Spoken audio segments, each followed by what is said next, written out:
Welcome to the Invisible Cabaret podcast. I'm Ferrero Rochelle. And I'm Rosie Verbose. And together we run Invisible Cabaret, a performing arts troupe dedicated to opening up the conversation surrounding mental health.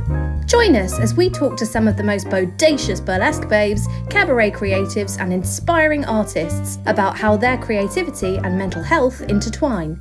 Let's pull back the curtain and strip away stigma. Please note, we at Invisible Cabaret are not mental health professionals. If you're affected by any of the issues raised in this programme, we've made a list of resources for you on our website, www.invisiblecabaret.org/podcast/resources. Yes, welcome to the Invisible Cabaret podcast. We are so delighted to have you as always. This week, we are overjoyed to be joined by actor, recording artist, writer, all-round good guy, nicest man ever, the inimitable Mateo Oxley. Woo, woo, woo. Hello. Welcome, Mateo. It's wonderful to have you. How are you doing? I'm really good, thank you. Thank you for having me. It's so nice that you're here. Thank you so much. Should we just dive straight in? Can you give us a little flavour of your creative journey, Mateo? I mean, we've had the broad brushstrokes, but how do you have one discipline that you're leading in at the moment, or you're just a smorgasbord? Yeah, a smorgasbord. What a great word, hey? Super. I sort of describe it nowadays as a creative triangle because there are three sort of disciplines, I suppose you could say, which I am interested in and have been working on. Acting has always been the sort of point of that triangle. And then you've got writing and music, singing. And at various points in my career, I suppose I've been able to devote more attention to some than others. And, you know, I think I have been a bit guilty historically of starving one to feed the other. So I would say that I'm an actor, a singer, and a writer. But at the moment, I mean, to be honest, I'm just really writing. It's kind of glued to my desk at home. And there's been a bit of an identity shift because I'm used to doing a lot more stuff.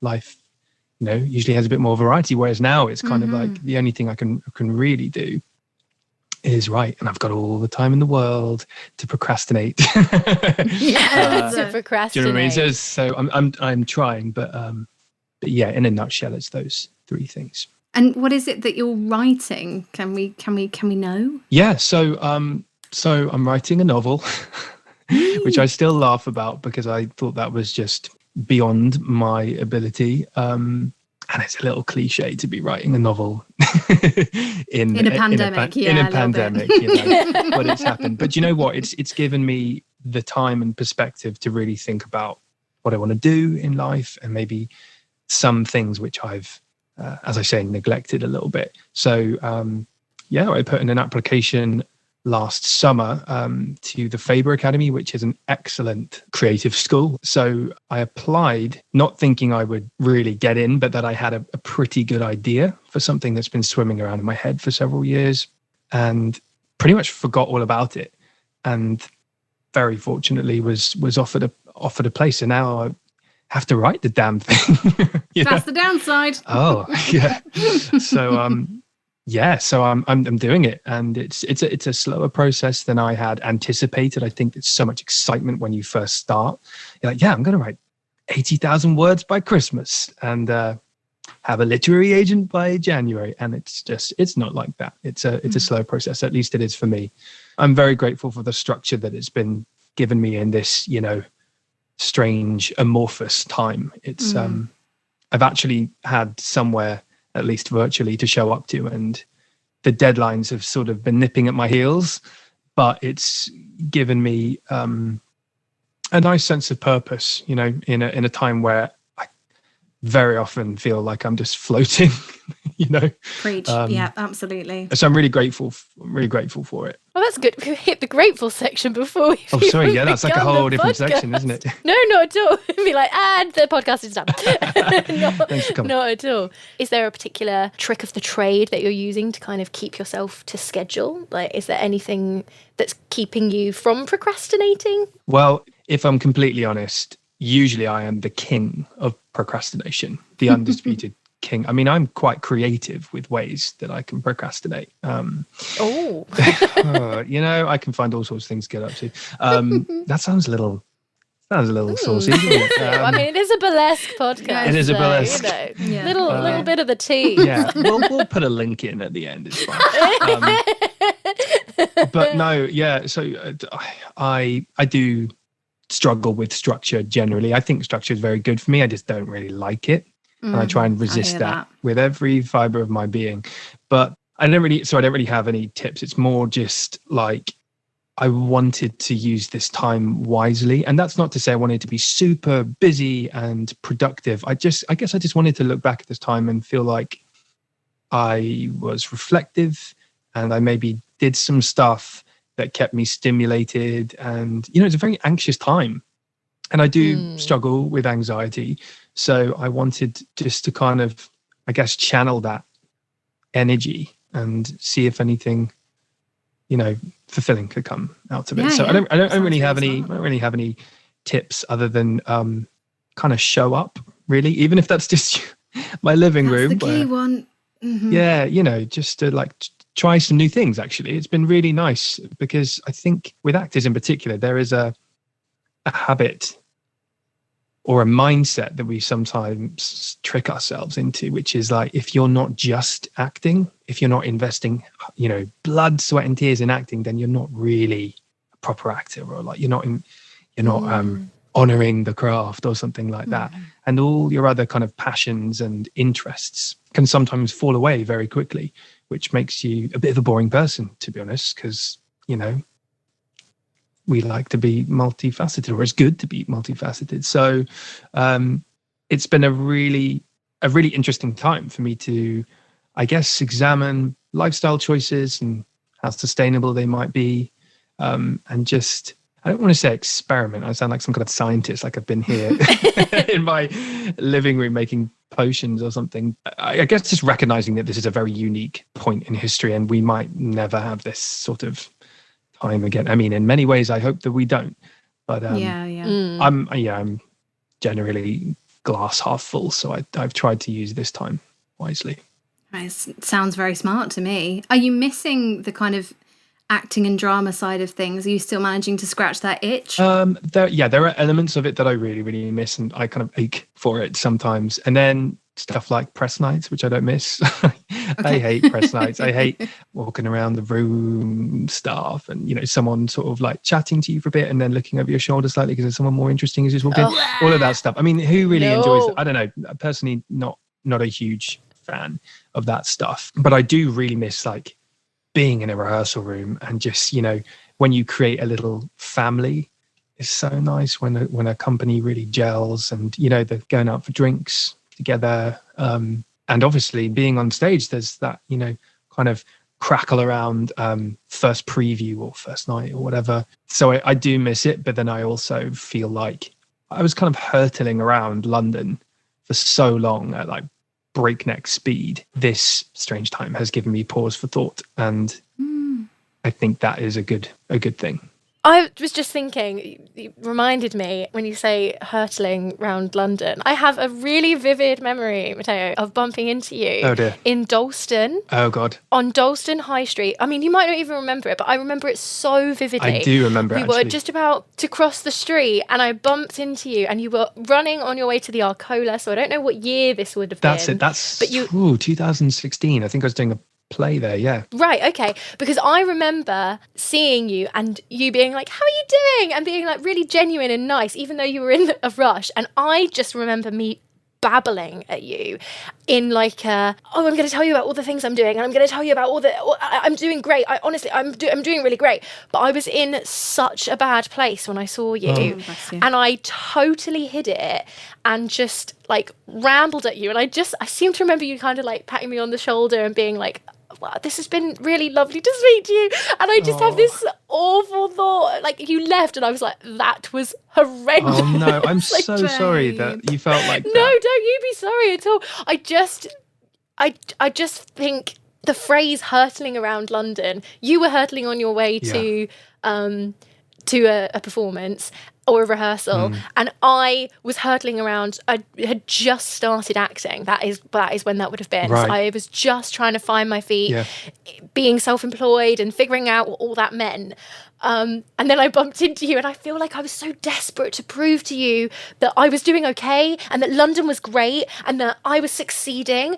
And I thought I'd bring it up. Yeah, no, that's, I mean, I just want to give you a big hug, to be honest, because what's no. interesting about that is that you don't see the other side, do you? Where like, I've definitely been that person before. Definitely, bumped into someone and like, there's like no time to properly catch up and to connect. And so you kind of, and we have this tendency to show our best bits, don't we? It's the same as social media. Like it's essentially like a little museum, a curation almost of our best bits. Like not many people like take pictures of themselves ugly crying. But no, I do remember bumping into you, and actually I remember thinking, God, I wish I had more time, because I feel like I just scratched the surface there. And, I had no idea really what was going on in your life at that point, and probably vice versa as well. I think that's so right. It's the highlights reel, isn't it? And actually, I feel like that brings us on quite nicely to something we really wanted to talk to you about, which was your experience at the National. Yeah. When you were the understudy in Angels in America, because it actually wasn't the Instagram highlights reel that we thought it was. No. So would you mind telling us a little bit about that? Yeah, of course. I mean, it's a really tricky experience, actually. It was sort of incredible and heartbreaking at the same time, in a way. I was working in a primary school, actually in the shadow of Grenfell Tower at the time. In Latimer Road, and I'd been there for months. I was only meant to be there for like a month, and it just kind of rolled on. And I think I'd worked in about 20 different primary schools across Greater London at this point. I was exhausted. I was doing a lot of photocopying, and it was a little bit, bit down at the time. And then I had this opportunity came through from my agent at the time, who said, I don't know if you're going to be interested, but there's a role that's come up, an understudy role that's come up at the National Theatre, Angels in America. I think it'd be great. They're very keen to see you for it. So I was like thrilled, as you can imagine. I mean, and as a queer actor as well, Angels in America is just iconic, huge. isn't it? It's a huge opportunity. And like most actors will tell you what I would expect.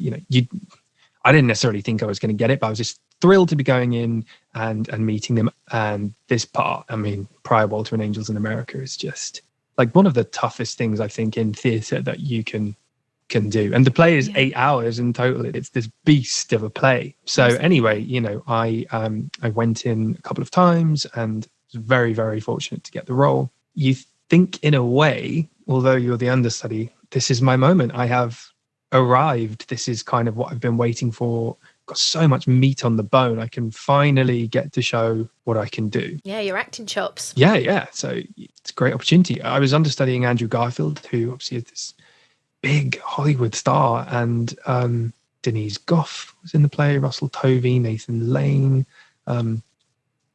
just some wonderful, wonderful people. And it was pretty intimidating, but I was like, don't mess this up. It promised so much. And in many ways, it was an incredible experience. However, just to kind of zone in on my story, I guess, I had one single shot to go on an understudy performance. And, you gee yourself up for it. I had some friends and family traveling a fair way to come and see me. And I had worked my ass off like I've never worked my ass off before. Very little sleep, the most amount of dialogue I'll probably ever learn in my career. It's just extraordinary. And we went on almost an hour late because there was a technical fault with the set. So that did not help the bubbling cauldron of anxiety. And the play, for anyone that is listening that doesn't know or didn't see it, is split into 2 parts. And as I say, in total, it's about 8 hours long. So it's pretty epic. But yeah, so I went on, was kind of obviously very nervous and not particularly happy that we'd gone up so late, because it does throw you. You really got to be in a certain kind of headspace for that play. It can throw you to be in a play and go on 10 minutes late, Totally. that every minute that ticks by. I mean, yeah, and you know what we're like? We have these rituals, don't we? Yeah. Anything that deviates from that even a little bit can really pull the rug from underneath you. So we went up nearly an hour late. And by this point, I'm like crackling in the wings. I'm like, you know, but we're flying through first act, second act. And then we get to the third act, I think. We are told that we have to come off because the set continues to play up and we just can't finish. We can't finish the show. And my sort of like big kind of climactic moment is at the end of part one when the angel flies down and we start talking. There's all these like cool, like almost like special magic theater effects. And it's just like the coolest part of that first part of the play. So I came off and I was just devastated.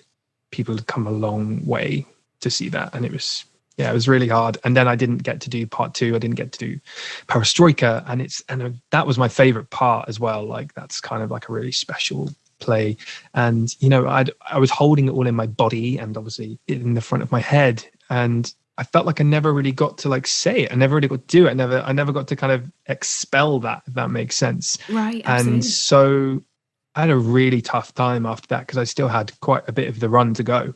And actually, interestingly, I think it was like a couple of weeks later that I got a call from our stage manager saying, or company manager, saying, yeah, you might have to go on. We're not sure how Andrew's doing this morning. He's maybe not feeling well. And I didn't go on in the end, but my God, the anxiety, you know, I was living in Brixton at the time in a little flat. And I just remember waking up to that phone call and just being like filled with dread.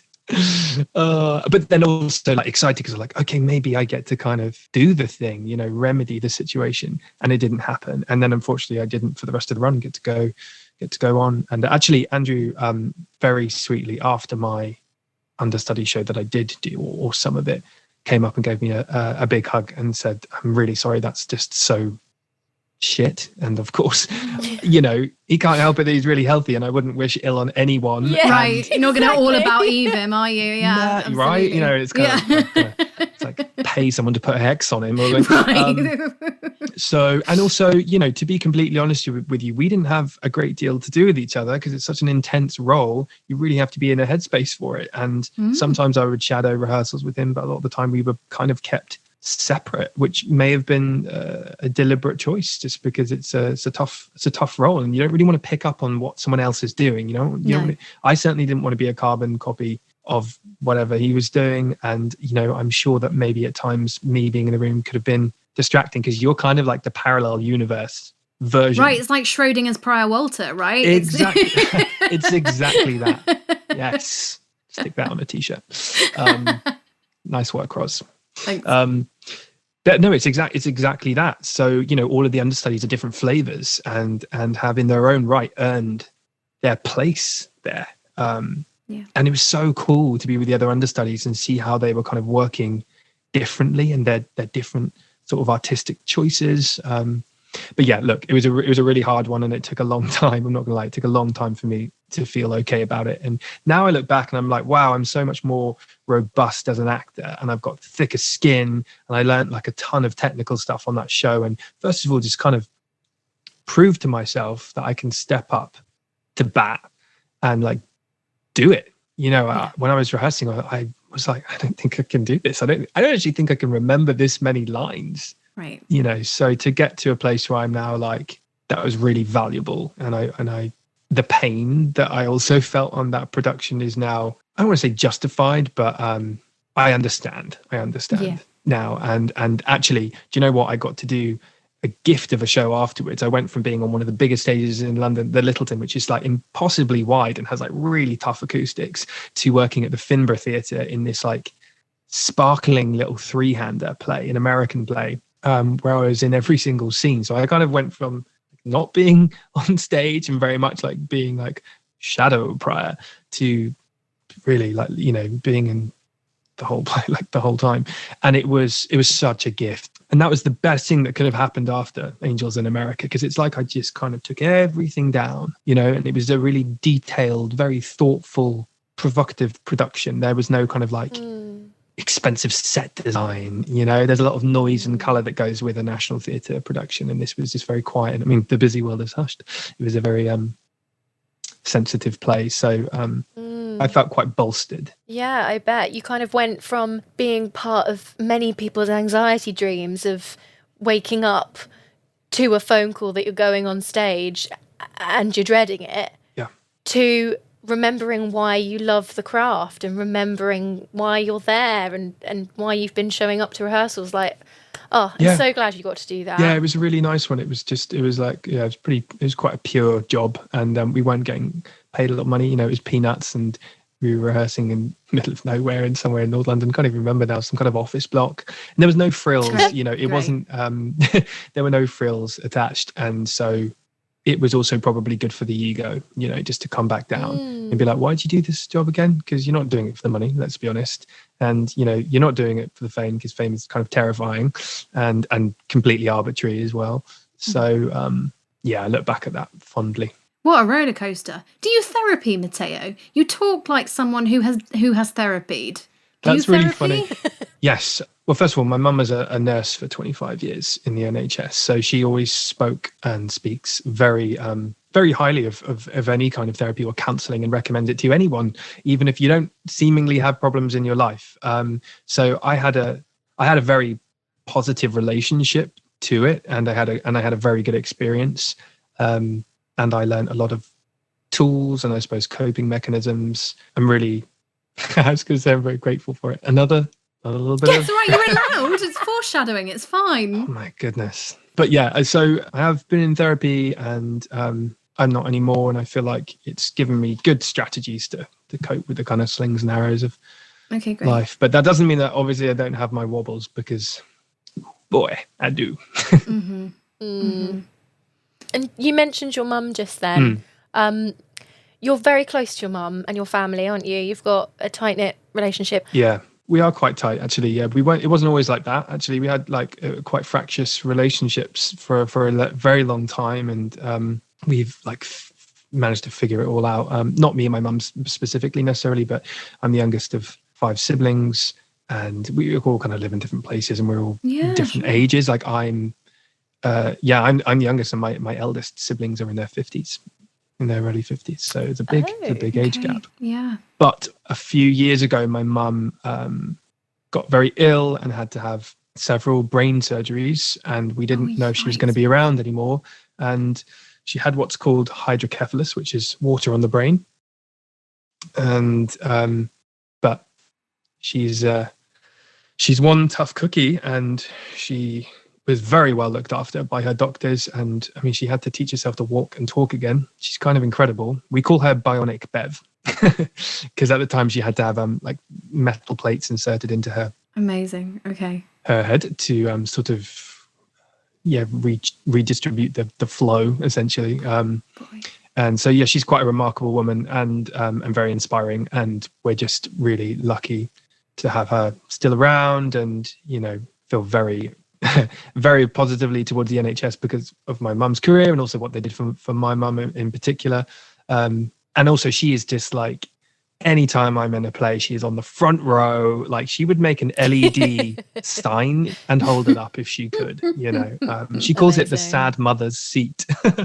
Which is really funny. And then Angels in America, really funny, just going back to that. So when she came to see that, when I was on as Prior, there's this scene where we called it, like, colloquially in rehearsal, shitting blood. It's the scene where Prior is very sick and has Kaposi sarcoma, and anyway, one of the side effects is that he's bloody diarrhea. I just remember like catching my mum's eye on the front row, and this is a woman who's worked in the NHS for 25 years, as I say, but she was just like, ugh. And as much as she tries, it's still like Mateo up there, like her son, so I think she was just kind of, she was like almost on the stage, like kind of like, no, let me mop that up, I don't mind, it's just like, I just saw the look on her face. Yeah. Those are weird moments when you shouldn't really be looking into the audience, but I just happened to be lying down, collapsed. And I caught her eye. Oh man. Don't know if that's fortunate or unfortunate. Probably unfortunate. I really appreciate as well, Mateo, that you just sort of said the quiet part out loud about how, it's a relationship, all these relationships that you've worked at, because again, I guess this is all the sort of what we're talking about, the highlights reel. You don't know that, do you, necessarily? And when you look at other people's presentations of family, I don't think you can. I mean, you certainly don't get it from mine. Like, I'll put my hands up. Like, it's my Instagram is not representative of my life. It's very much like selections, but I mean, who's this? But I do enjoy it actually as a platform compared to, say, Twitter or Facebook, because I feel like it's more creative. I know there can be a very toxic side to Instagram, but I feel like I've largely filtered that out. Filtered, no pun. That's great. Yeah, that's good. Yeah, I feel like anything that like pisses me off or like, I don't know, triggers me or makes me feel crap or whatever, I just unfollow, mute. Yes. Gracefully, without any kind of drama. Nothing. That's the energy. Personal. That's very therapy. That's very therapy. Very therapy. And it's such a healthy way to view social media. I think we have got to a point in our podcast where, I mean, you've mentioned it about 5 times, right. I think. The foreshadowing's too strong now. So much foreshadowing. Can you tell I'm on a writing course at the moment? But yes, we have come to the point in our podcast where we're talking about what we're grateful for. It's time to get grateful. So, Mateo, would you like to kick us off with what you're grateful for this week?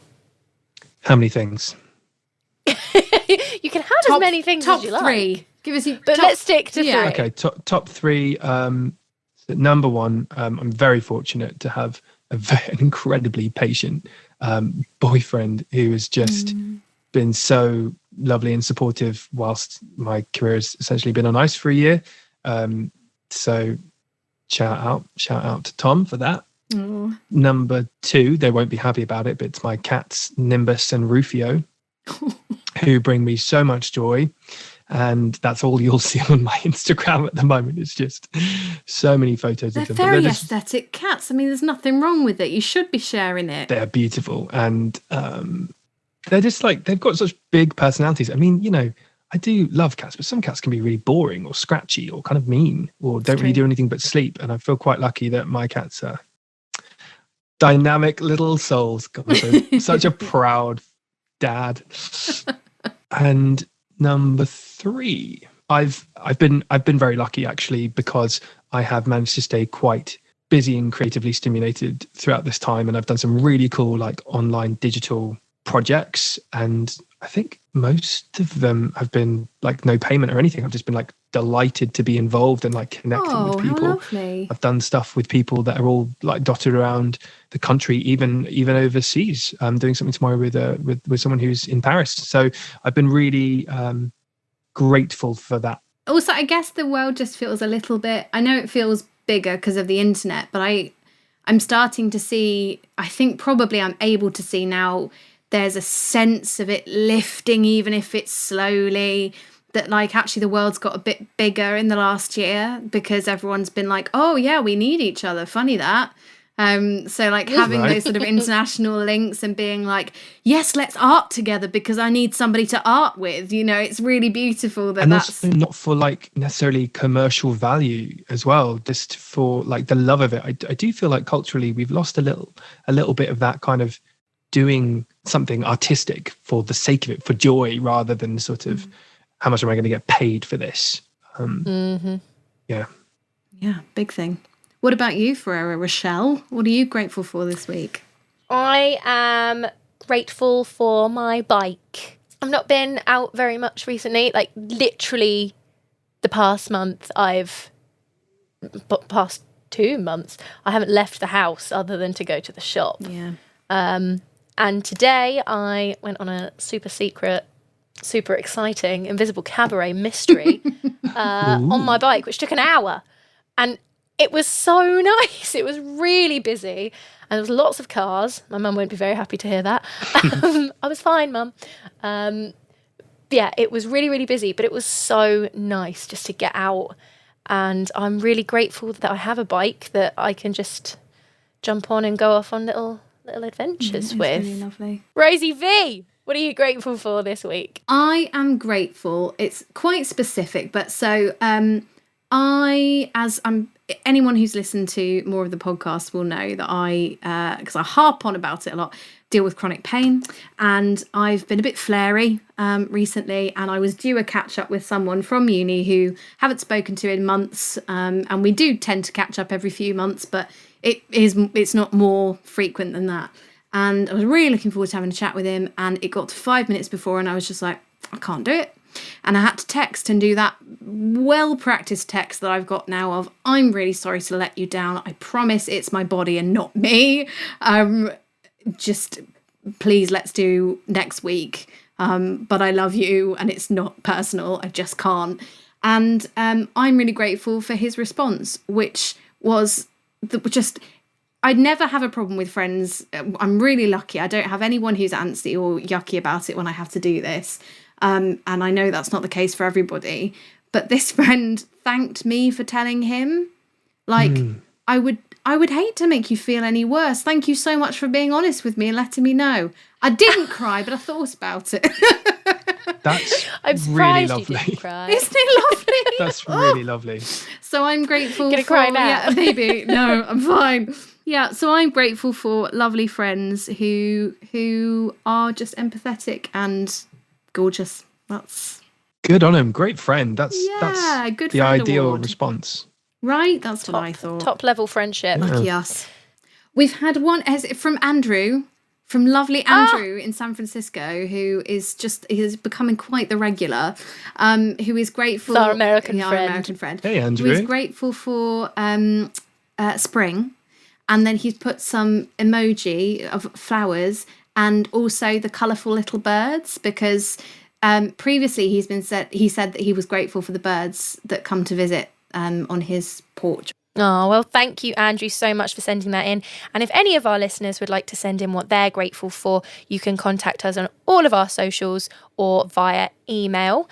And thinking of socials, Mateo, if anybody would like to see what you're up to, where can they find you? So I'm on Twitter and Instagram, and that's where I post. So at Mateo Oxley, that's where I tend to post kind of updates on that stuff. There's a lot of cat content, I have warned you. And if you want to listen to some of my music, which is mainly just nice, slightly saccharine, slushy acoustic covers, they're on Spotify and Apple Music if you'd like to wind down in the evening. Do you have anything coming up that you'd like to plug, promote? Nothing that I think I'm actually allowed to talk about. That sounds incredibly mysterious, but I think I don't know. I might be able to, but I'm also exactly the kind of person to put my foot in it. So I'm going to say there are a couple of things, and if you can endure my pictures of cats and stuff, then you might get the occasional update as well. Love that. Man of mystery. Thank you so much, Mateo, for joining us. It's been an absolute pleasure. It's so We've nice to see you loved both. Thank you for having me on. It's been really fun. Thank you. Not Thank you. at all. And thank you so much to our listeners for joining us as well as ever. It's been a pleasure to speak to you. Also, we'll be back in 2 weeks' time with one more amazing guest. Until then, be safe, be well, and be kind to yourselves. Bye-bye. Bye.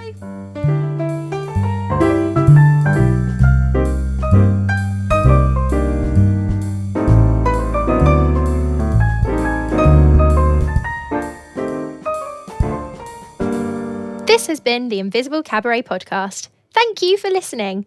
If you've enjoyed this episode, please reach out to us on one of our many socials. You can find us on Instagram, Facebook, Twitter, and YouTube. Just search Invisible Cabaret.